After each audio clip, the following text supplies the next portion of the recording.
Hey crew, Jamie from Colsita here. I wanted to tell you about our new exciting product called SewTites. They're a magnet and a way to pin when you can't pin or clip.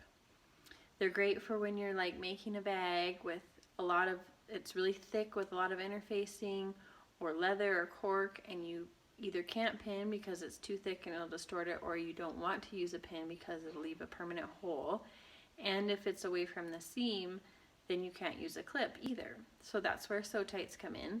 It's a magnet with two pieces, the positive and the negative. The thin metal side you put underneath your project so it's nice and flat going through the machine. And then thick teal piece goes on top. You make your little sandwich with your materials and run it through your machine. They're available on our website. They come in 3, 5, and 10 packs. They're totally safe to run through your computerized machine.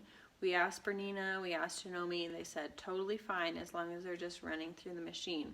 The only thing is they don't want you to store them on the machine, so don't like clip it to the machine. That's where they said that might become an issue. So as long as you store it away from your machine, totally safe.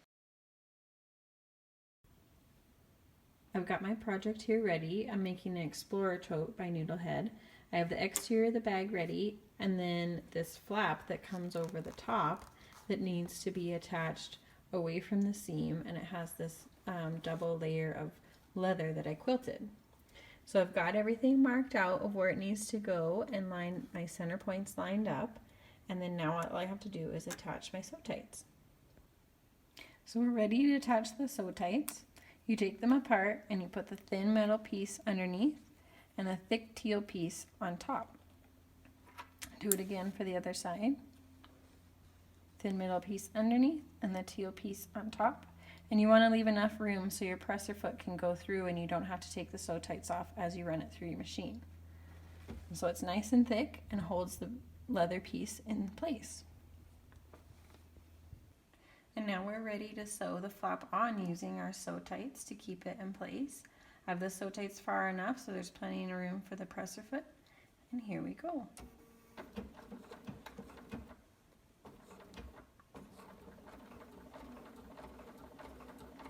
Have to go nice and slow with leather to make sure it doesn't skip the stitches.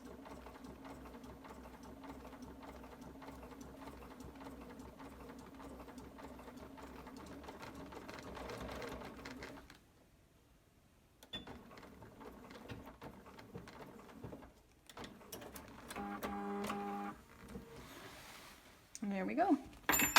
Oops, all done.